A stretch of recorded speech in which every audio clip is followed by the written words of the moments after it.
And in the US, a gun store does what politicians won't. Today, a major retailer announced it will no longer sell assault-style rifles in its stores. We're staunch supporters of the Second Amendment. I'm a gun owner myself. But we've just decided that based on what's happened and with these guns, we don't want to be a part of this story. Good morning and welcome to AM.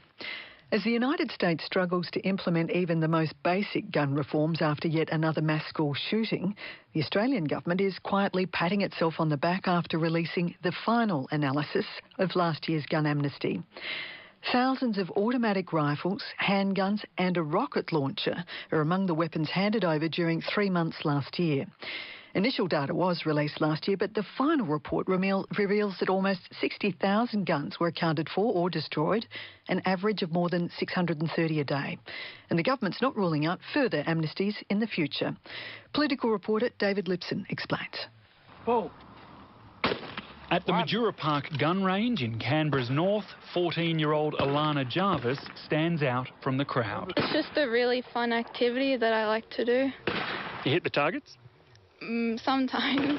I try to anyway. She's been shooting for 2 years, every Wednesday with her dad, David. Well, I started shooting when I was 12 with my father, and so it's a good fun activity and it's safe and we're father and daughter time, that's all. They're among the shooters at this club who welcomed the government's gun amnesty, albeit with a healthy dose of scepticism. Oh, it's always a good thing, but I mean, how many of those were going to do any damage is hard to say. You know, it's usually the mum or the dad that have had them for 30 years that decide to hand them in because they're laying around the house. The National Firearms Amnesty ran from July to September last year.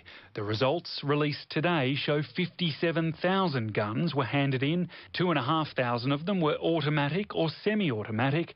There were 2,900 handguns and 1 rocket launcher. Angus Taylor is Federal Minister for Law Enforcement. How does a rocket launcher get out there into the public? Well, we don't know. I mean, the whole point of an amnesty is you don't necessarily know where they come from. About a third of the weapons have been destroyed. The rest either registered and handed back or passed on to a licensed dealer. The Minister says every one of them has been removed from the so-called grey market. It's critical to get them off this grey market, which is unregistered guns that aren't with criminals, so that they don't end up in the black market. That is absolutely crucial. We saw at the Lint Cafe event, Man Monis was using a gun that had come from the grey market. Man Monis, the Lint Cafe shooter, and 2 hostages were killed when police stormed the building in December 2014. The review that followed led to the gun amnesty, with the states and Commonwealth agreeing to share the cost. But Senator David Leyonhjelm, an avid shooter and gun advocate, doesn't think it's achieved much at all. The government says it's taking guns off the street. The guns that it gets in an amnesty were never on the street.